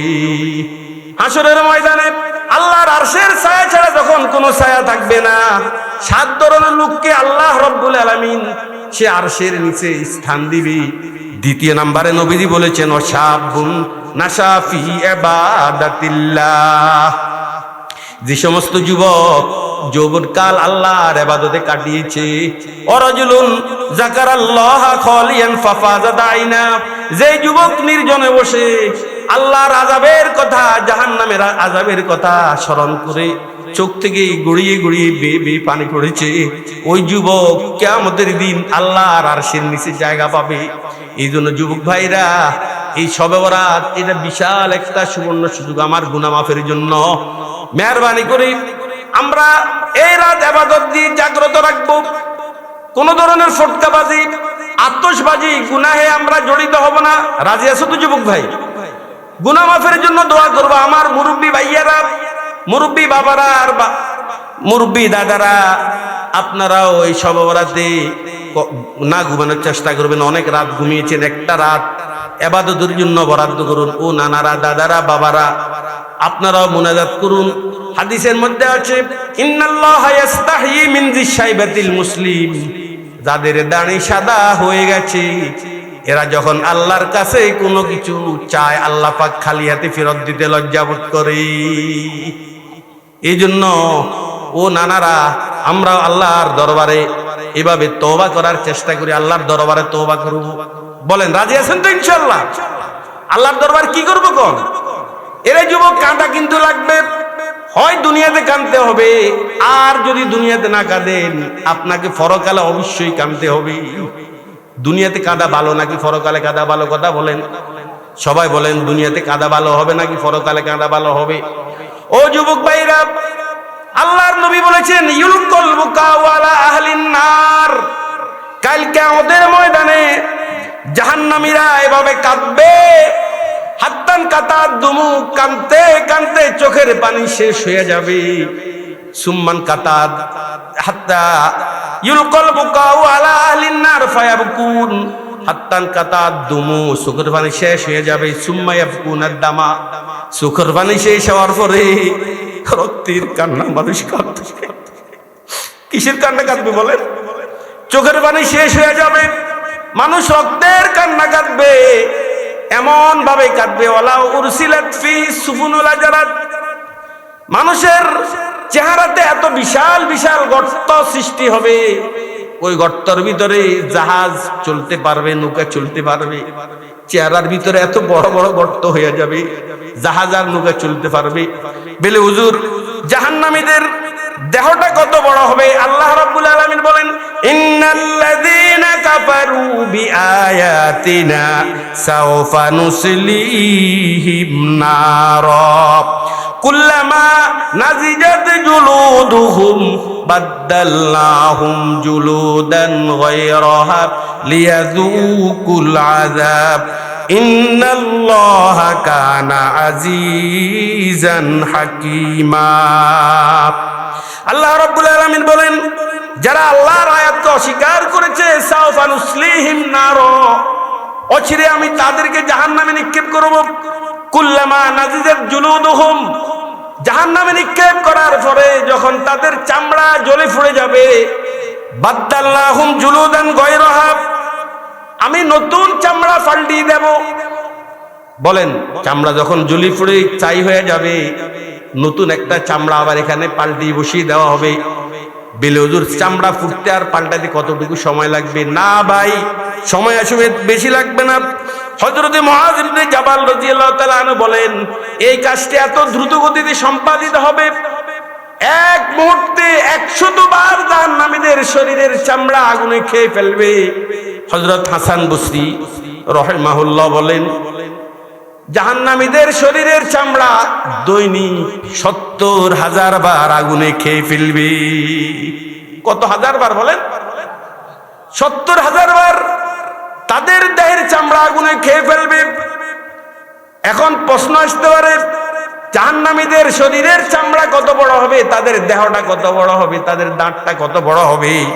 জনাব রাসূলুল্লাহ সাল্লাল্লাহু আলাইহি ওয়াসাল্লাম, বুখারী শরীফের হাদিস, জাহান্নামীদের দেহ এত বিশাল আকৃতির হবে, তাদের এক কাঁধ থেকে অন্য কাঁধের দূরত্ব দ্রুতগামী গোড়ার 3 দিনের পথ। বলেন, দ্রুতগামী গোড়ার কদিনের পথ? একটা দ্রুতগামী ঘোড়া 3 দিন পর্যন্ত লাগাতার গেলে যতটুকু পর্যন্ত যাবে, এক একটা জাহান্নামীর দেহটা হবে এত বড়। কত বড় বিশ্রী হবে! একটা দ্রুতগামী ঘোড়া যদি 3 দিন কি করতে থাকে, অগ্রসর হতে থাকে, আমার মনে হয় 10,000 মাইলেরও বেশি সে কি করতে পারবে, অতিক্রম করতে পারবে। তো একটা জাহান্নামীর দেহটা হবে এত বিশাল আকৃতির, যাতে করে সেই জাহান্নামের আযাব পরিপূর্ণভাবে কি করতে পারে, ভোগ করতে পারে। জাহান্নামীদের একটা দাঁত হবে উহুদ পাহাড় পরিমাণ। বলেন, কিসের পরিমাণ? উহুদ পাহাড়ের নাম আপনারা শুনেছেন? উহুদ পাহাড়, এটা মদিনার উত্তরে একটা পাহাড়ের নাম। উহুদ পাহাড় লম্বা 7.5 কিলোমিটার। বলেন, কত দশমিক? 7.5 কিলোমিটার উহুদ পাহাড় লম্বা, আর তার উচ্চতা 3,533 ফিট। বলেন, উচ্চতা কয় হাজার ফিট? 3,500। বলেন, 3,533 ফিট উঁচু, 7 মাইল লম্বা পাহাড়। আন্দাজা করুন কত বড় হবে এই পাহাড়। জাহান্নামীদের একটা দাঁত হবে উহুদ পাহাড় পরিমাণ। দাঁত কয়টা মানুষের? আবার বলেন, কয়টা? একটা দাঁত যদি উহুদ পাহাড় পরিমাণ হয়, তাহলে 32টা দাঁতওয়ালা গালটা তার কত বড় হবে? এই গালটা যে মাথাতে ফিট করা, ওই মাথাটা কত বড় হবে? এই মাথা যে গাঁড়ের সাথে ফিট করা, গাঁটা কত বড় হবে? এই গাঁটা যে দেহের সাথে ফিট করা, ওই দেহটা কত বড় হবে? হাদিসের মধ্যে আছে, জাহান্নামীদের চামড়া 3 দিনের পথ সমতুল্য মোটা হবে। 3 দিন পর্যন্ত একটা মানুষ হাঁটলে যতটুকু যেতে পারবে, জাহান্নামীদের শরীরের চামড়াটাও মোটা হবে কি ওই পরিমাণ। আল্লাহ রাব্বুল আলামিন বলেন, হাযানি খুসমানি ইখতাসামু ফি রাব্বিহিম ফাল্লাযীনা কাফারু কুত্তিআত লাহুম সিয়াবুম মিন নার। জাহান্নামীদেরকে যখন জাহান্নামে নিক্ষেপ করা হবে, তাদেরকে আগুনের পোশাক গায়ে দেওয়া হবে। কিসের পোশাক বলেন? কিসের পোশাক বলেন? ইউসাব্বু মিন ফাওকি রুসিহিমুল হামিম। জাহান্নামে নিক্ষেপ করার পরে গরম পানি তাদের মাথার উপরে ঢেলে দেওয়া হবে। আল্লাহ রাব্বুল আলামিন বলেন, যখন গরম পানি তাদের মাথার উপর ঢেলে দেওয়া হবে, রুমা ফি বুতুনিহিম ওয়াল জুলুদ। গরম পানি ঢেলে দেওয়ার সাথে সাথে এই পানিগুলো তার মাথার ভিতরে ঢুকে পেটের ভিতরে গিয়ে নাড়ি বুড়ি এবং আরো অন্যান্য অঙ্গ সবগুলো তার মলদার দিয়ে মর্তের ভিতরে গলে বের হয়ে যাবে। ওয়ালাহুম মাকামিউ মিন হাদিদ। লোহার গুর্জ হবে। কুল্লামা রাদু আইয়াখরুজু মিনহা। জাহান্নামের আযাবে অতিষ্ঠ হয়ে যখন তারা বের হওয়ার জন্য চাইবে, উইদু ফিহা, আবার সেখানে তাদেরকে ফিরিয়ে দেওয়া হবে। ওয়াকিলা লাহুম যুকু আযাবাল হারিক। এই জন্য যুবক ভাইরা, জাহান্নামের আযাব কত বিকট হবে। গরম পানি ঢেলে দেওয়া হবে, পানি পানি করে চিৎকার করবে। হাদিসের মধ্যে আছে, নবীজি বলেছেন 70,000 বছর পর্যন্ত পানি পানি করে চিৎকার করবে। কত হাজার বছর? আবার বলুন, কত হাজার বছর? 70,000 বছর পানি পানি করে চিৎকার করবে। চিৎকার করার পরে 70,000 বছর পরে আকাশ মেঘাচ্ছন্ন হবে, একটা আশার আলো জাগবে। দুনিয়াতে যখন আকাশ মেঘাচ্ছন্ন হতো, তখন আকাশ থেকে বৃষ্টি অবতীর্ণ হতো, ওদের মনে মনে একটা আশা আসবে, বোধহয় আল্লাহ পাক আমাদের দোয়া কবুল করেছেন। কত বছর পরে? 70,000 বছর পরে যখন আকাশ মেঘাচ্ছন্ন হয়েছে, সকলে বাবা হা করে তাকিয়ে থাকবে, পানি পড়লে যেন গলায় ঢুকে। না রে ভাই, পানি না, এমন গরম পানি সেখান থেকে নাজিল হওয়া শুরু হয়েছে, সাথে সাথে তাদের নাড়ি বুড়ি বলদারে দিয়ে বেরিয়ে গেছে। 70,000 বছর পানির জন্য ডাকবে, দিবে কি দিবে না কোনো উত্তর আসবে না। এই জন্য হযরত হাসান বসরি রাহিমাহুল্লাহ খাদেমকে বললেন, খাদেম রে, আমার জন্য এক গ্লাস পানি আনো। একবার বলার সাথে সাথে খাদেম যখন উনার সামনে এক গ্লাস ঠান্ডা পানি আসলো, হযরত হাসান বসরি রাহিমাহুল্লাহ বেহুশ হয়ে জমিনে পড়ে গেছে। হুঁশ আসার পর জিজ্ঞেস করলো, হযরত আপনি বেহুশ হয়ে জমিনে পড়লেন কেন? কয় রে, আমি একবার বলছি, সাথে সাথে তুমি আমার জন্য ঠান্ডা পানির ব্যবস্থা করেছো। জাহান্নামীরা একদিন নয়, 2 দিন নয়, 1 বছর, 2 বছর, 1000, 2000 নয়, 70,000 বছর পানি পানি করে চিৎকার করবে। 70,000 বছর পরে এমন পানির ব্যবস্থা হবে যেটা নাকি গরম। এই জন্য যুবক কাঁদতে হবে, হয় এখন কাঁদতে হবে, না হয় পরকালে আপনাকে কাঁদতে হবে। বলেন, কাঁদা কিন্তু কি? আপনারা সিদ্ধান্ত নেন, দুনিয়াতে কাঁদবেন না পরকালে কাঁদবেন? কথা বলেন। দুনিয়াতে কাঁদলে সমাধান আছে, পরকালে কাঁদলে কি নাই? আবার বলেন, দুনিয়াতে কাঁদলে কি আছে, পরকালে কাঁদলে সমাধান নাই। বলে হুজুর, যদি আমি কাঁদি লাভ কি হবে রে ভাই? যদি 1 ফোঁটা চোখের পানি বের করতে পারেন, আল্লাহর নবী হাদিসের মধ্যে ইরশাদ করেন, হাশরের ময়দানে এক এক ব্যক্তির জন্য এক একজন সুপারিশ করবে। কার জন্য? ওলামায়ে কেরাম সুপারিশ করবে, কার জন্য নবী সুপারিশ করবে, কার জন্য এই শহীদগণ সুপারিশ করবে। কিছু লোক আছে ওদের জন্য সুপারিশ করনেওয়ালা কেউ থাকবে না, ওদের জন্য সুপারিশ করনেওয়ালা কেউ থাকবে না। কিন্তু এই লোকটা একদিন আল্লাহর ভয় কেঁদেছে। বলেন, এই লোকটা একদিন কি আল্লাহর ভয় কেঁদেছে, কাদার কারণে চোখের পানি বের হয়ে তার চোখের পলক ভিজে গেল। হাদিসের মধ্যে আছে, ফাতাশাহাদু তিলকাশ শারু আন্নাহু কদ বাকা ফিদ দুনিয়া মিন খাউফি রাব্বি। এই চোখের পলক আল্লাহর দরবারে সাক্ষী দিবে, আল্লাহ, এই লোক একদিন আপনার ভয় কন্দন করেছে, আমি নিজে সাক্ষী। কে সাক্ষী দিবে? কথা বলেন, কে? চোখে না, চোখের পলকে কে সাক্ষী দিবে যে লোক আপনার ভয় একদিন কেঁদেছে? আমি সাক্ষী। তখন ফায়ুগফার আলাহ, হাদিসে আছে, এই চোখের পলক যখন এই লোকের পক্ষে সাক্ষী দিবে, আল্লাহ রাব্বুল আলামিন তাকে মাফ করে দিবেন। তারপরে ওয়ায়ুনাদি মুনাদিন হাজা আতিকু তাআলা বিশারি, আল্লাহর পক্ষ থেকে ঘোষণা এসে যাবে, এই লোক এমন এক লোক যে নাকি তার চোখের পলকের কারণে মুক্তি পেয়েছে।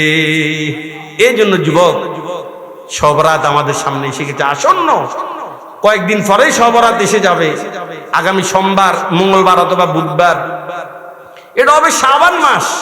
শাবান মাস নবীজি যেভাবে আমল করেছেন, শাবান মাসের বিশেষ একটা রজনী, 14 তারিখ দিবাগত রাতের রজনীকে শবে বরাত বলা হয়। আরবিতে বলা হয় লাইলাতুন নিসফি মিন শাবান। এই শবে বরাতের অনেকগুলো ফজিলত আছে। শবে বরাতে কি কি আমল করবেন আপনাদেরকে আমি সেটাও বলেছি। আল্লাহর দরবারে মুনাজাত করবেন, কান্নার জন্য চেষ্টা করবেন, কান্না বের না হলে আবার চেষ্টা করবেন, আবার বের না হলে আবার চেষ্টা করবেন। আপনার এলাকার মসজিদে যদি সম্ভব না হয়, শরম লাগে কাঁদতে, আপনি আরো অন্য একটি মসজিদে চলে যাবেন, চেষ্টা করবেন এলাকার মা ও বোনেরা, যুবক ভাইয়ারা, কমপক্ষে 1 ফোঁটা চোখের পানি যেন আপনি শবে বরাতে আপনার চোখ থেকে বের করতে পারেন। চেষ্টা করবেন তো ইনশাআল্লাহ। আজ 26 রজব ইসলাম ইতিহাসের এক ঘটনা ঘটে গেল, সেটা হচ্ছে নবীজির মেরাজ। রজব মাসের 26 তারিখ দিবাগত রাত নবীজির মেরাজ হয়েছে। মেরাজ নিয়ে আমি বিভিন্ন সময় প্রোগ্রামে আলোচনা করেছি। আজকে এখানে আলোচনার সময় নেই। শুধু মেরাজের প্রাপ্ত নেয়ামত সমূহ, মেরাজে গিয়ে নবী আমাদের জন্য কি এনেছেন, কি উপঢৌকন হাদিয়া নিয়ে এসেছেন, আমরা শুধু আজকে ওই আলোচনাটাই করব খুব সংক্ষিপ্ত সময়, যে মেরাজে নবীজি কি কি নেয়ামত ফেলেন। মেরাজের 1 নম্বর নেয়ামত নবী আমাদের জন্য নিয়ে এসেছেন 5 ওয়াক্ত নামাজ। কি নামাজ? সবাই আওয়াজ দিয়ে বলেন, কি নবীজি কি আমাদের জন্য এনেছেন? আসলে কিন্তু 5 ওয়াক্ত না, নামাজ কিন্তু ফরজ করা হয়েছে। আমার সাথে কথা বলেন, কত ওয়াক্ত ফরজ করা হয়েছে?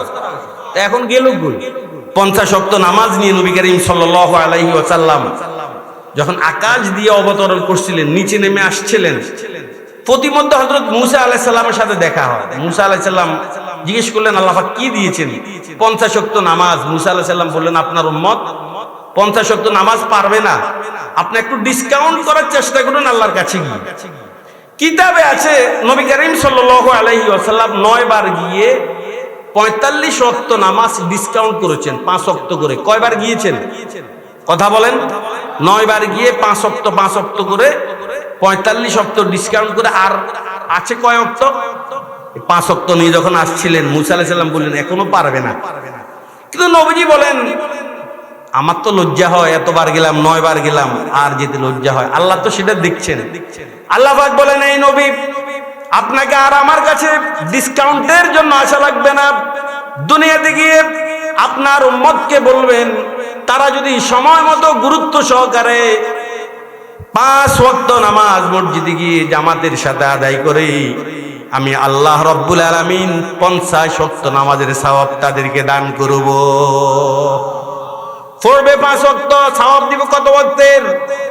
আবার বলেন, পড়বে কত ওয়াক্ত, সওয়াব দিবেন 50 ওয়াক্তের সওয়াব দিব। মুসলমান ভাইরা আমার, নামাজ ছাড়া আমাদের কোনো পরিচয় নাই।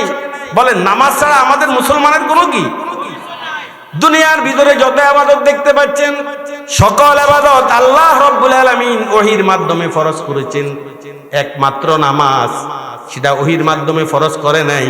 আল্লাহ রাব্বুল আলামিন বিশ্ব নবী মুহাম্মদুর রাসূলুল্লাহ সাল্লাল্লাহু আলাইহি ওয়াসাল্লামকে সরাসরি প্রেসিডেন্ট ভবন তথা আরশে আজিমে নিয়ে এই 5 ওয়াক্ত নামাজ সরাসরি ফরজ করেছেন।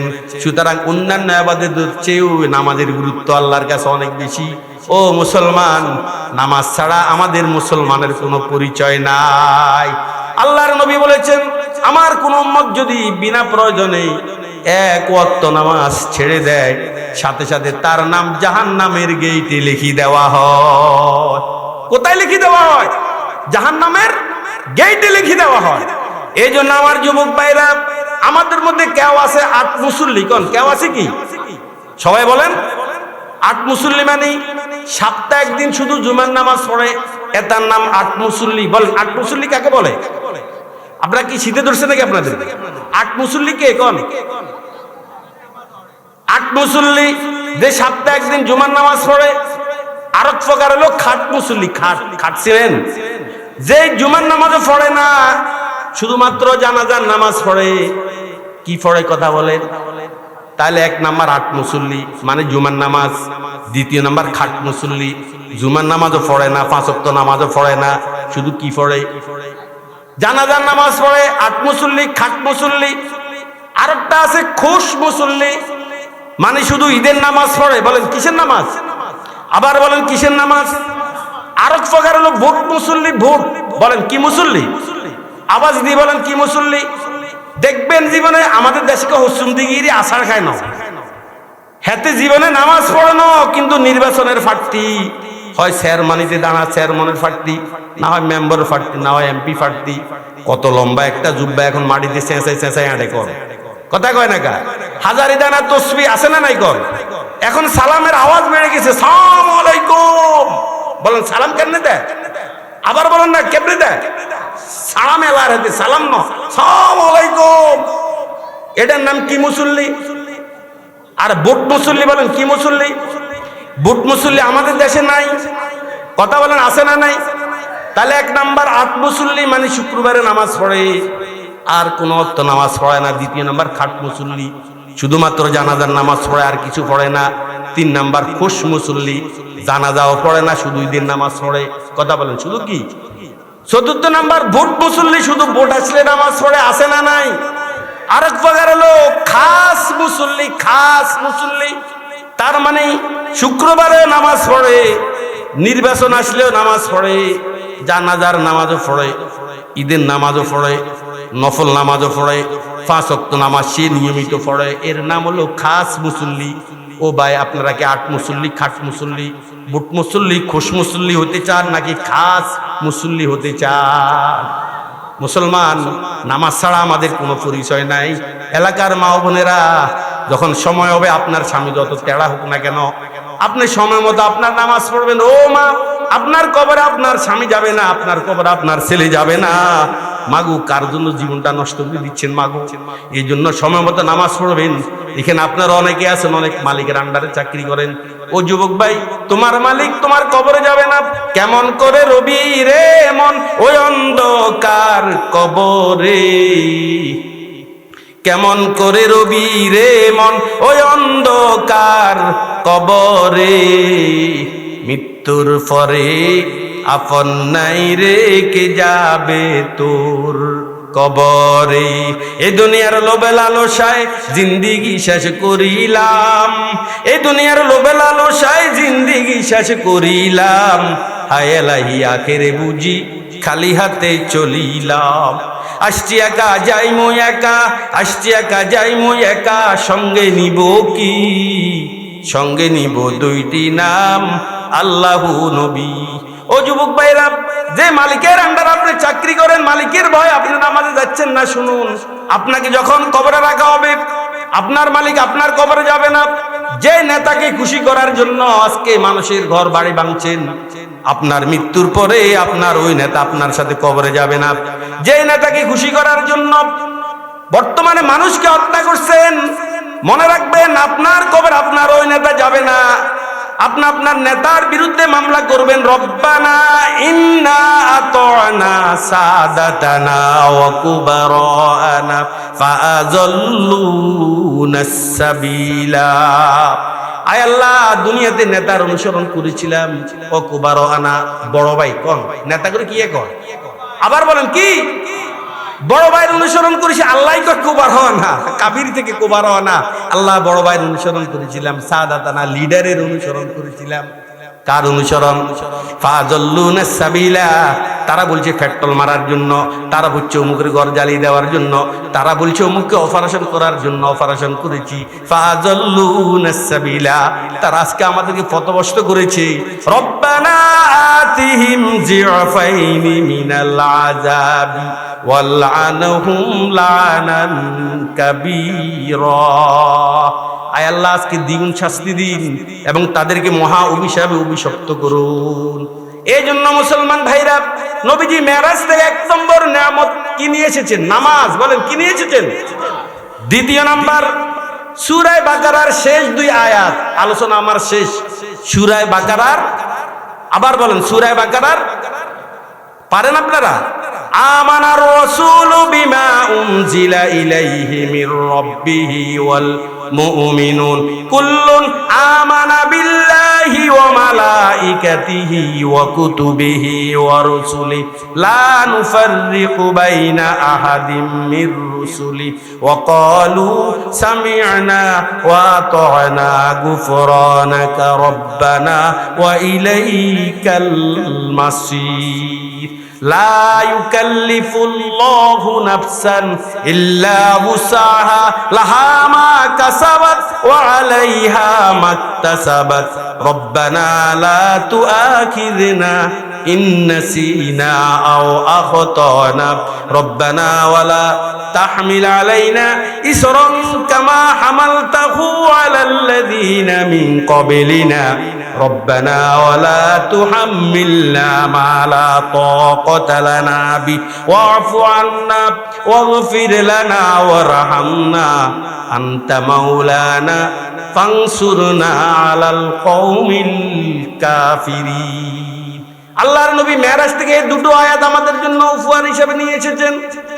কি এই 2 আয়াতের তাৎপর্য কি? হাদিসে আছে, জনাব রাসূলুল্লাহ সাল্লাল্লাহু আলাইহি ওয়াসাল্লাম বলেছেন, আমার কোন উম্মত যদি রাত্রে শোয়ার আগে যখন বিছানায় যাবে, আলোচনা শেষ, খেয়াল করে শুনুন, আমার কোন উম্মত যখন শোয়ার জন্য কোথায় যাবে, কথা বলবে, আর বিছানা যান না, না আকাশে ঘুমান, বিছানায় যখন যাবে, এই সূরা বাকারার যদি সেই 2 আয়াত একবার পড়ে, কতবার? কাফাতা। এই 2 আয়াত তার জন্য যথেষ্ট হয়ে যাবে। তার কি অর্থ যথেষ্ট হবে? মানে কি অর্থ? কোন উম্মত যদি এই দুটো আয়াত প্রতিটি রাত তেলাওয়াত করে, এই দুটো আয়াত তার জন্য যথেষ্ট। তার মানে হচ্ছে এই দুটো আয়াতের বরকতে আল্লাহ রব্বুল আলামিন ভূত ফিতনি জিন এবং শয়তানের অনিষ্টতা থেকে তাকে সেরাতে হেফাজত করবে, চোরের থেকে তাকে হেফাজত করবে, আগুন থেকে তাকে হেফাজত করবে, সাপ থেকে তাকে হেফাজত করবে। মুসলমান ভাইরা আমার, বর্তমানে বাংলাদেশে আগুনের আতঙ্ক আছে না নাই কথা বলেন? চোর ডাকাতের আতঙ্ক, সাপ বিচ্ছুর আতঙ্ক, কত ধরনের আতঙ্ক, জিন ভূতের আতঙ্ক। ও মুসলমান, আমল শুরু করুন। প্রতিদিন রাত্রে শোয়ার আগে এই দুটা আয়াত পড়েন। আল্লাহ রব্বুল আলামিন এ ধরনের বিপদ থেকে, আকস্মিক মুসিবত গুলো থেকে আপনাকে হেফাজত করবে। দ্বিতীয় নাম্বার, কোন লোক যদি ঘটনাক্রমে তাহাজ্জুদ পড়তেও না পারে, এই দুটো আয়াতের বরকতে আল্লাহ রব্বুল আলামিন তাকে তাহাজ্জুদের সওয়াব দান করবে। এগুলো দুইটা নিয়ামত। এক নাম্বার নামাজে নিয়ামতটা নিয়ে আসলেন। দ্বিতীয় নাম্বার সূরা বাকারার শেষ দুটো আয়াত। যুবক ভাইরা, আপনারা পারেন এই সূরা বাকারার শেষ দুটো আয়াত পারেন? কথা বলেন না কেন? ওলামা ইকরাম থেকে বসে দুটো আয়াত শিখে নিবে এলাকার মা ও বোনেরা। আপনারাও শিখে নেবেন। আপনাদের অনেকের স্বামী বাড়িতে নেই, চোরের আতঙ্কে আপনারা ঘুমান না, সাপের আতঙ্কে, আগুনের আতঙ্কে ঘুমান না। এ দুটো আয়াত পড়বেন, আল্লাহ রব্বুল আলামিন চোর ডাকাত সাপ বিচ্ছু জিন ভূত পেত্নী থেকে আপনাকে কি করবে? তৃতীয় নাম্বার নিয়ামত নবীজি কি নিয়ে আসলেন? শিরক ছাড়া বান্দা যত গুনাহ করবে আল্লাহ রব্বুল আলামিন তওবা করলে মাফ করে দিবে।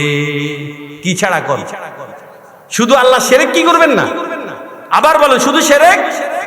শিরক আবার কি? মাজার গজার গায়রুল্লাহ, বলেন মাজার গজার গায়রুল্লাহ। ওই যে চট্টগ্রাম পয়স লেক, ওখানে বড় বড় গজার আছে, গজারের কাছে যায় ছেলে চায়, বিষা চায়, বাবার দরবারে যায় বিষা চায়। বাবা বিষা হয় না, একটা বিষা দেন। বাবা চাকরি হয় না, একটা চাকরি দেন। কি বলেন? অনেকে বাবার দরবারে যায় কি যায় না? ফতুয়ার দরবারে যায় কি যায় না? নির্বাচন আসলে ওই যে দেখবেন যাবে এখন সিলেট শাহজালালের মাজারে দোয়া করার জন্য। গায়রুল্লাহ না এরা? কথা বলেন। মানুষকে বিপদে ফেলায় কে? আর আওয়াজ দিয়ে কোন বিপদে ফেলায় কে? বিপদ থেকে উদ্ধার করে কে? একই দানম দরিয়া আলম কেলা মাবুদা ইল্লাহু ওলা মাওজুদা ফিল কাউনাইন ওলা মাকসুদা ইল্লাহু। চুতে গেলা বদস্তারি বিয়া তন্হা চে গমেদারি মাজাও আজ গায়রে হকিয়ারি কেলা ফাত্তাহা ইল্লাহু। মাজাও আজ গায়রে হকিয়ারি কেলা ফাত্তাহা ইল্লাহু। খোদার দন নবীকে দিয়া খোদা গেল খালি হইয়া, নবীর দন খাজার দিয়া নবী গেল খালি হইয়া। বলে কি বলে না? আবার বলেন, বলে কি বলে না?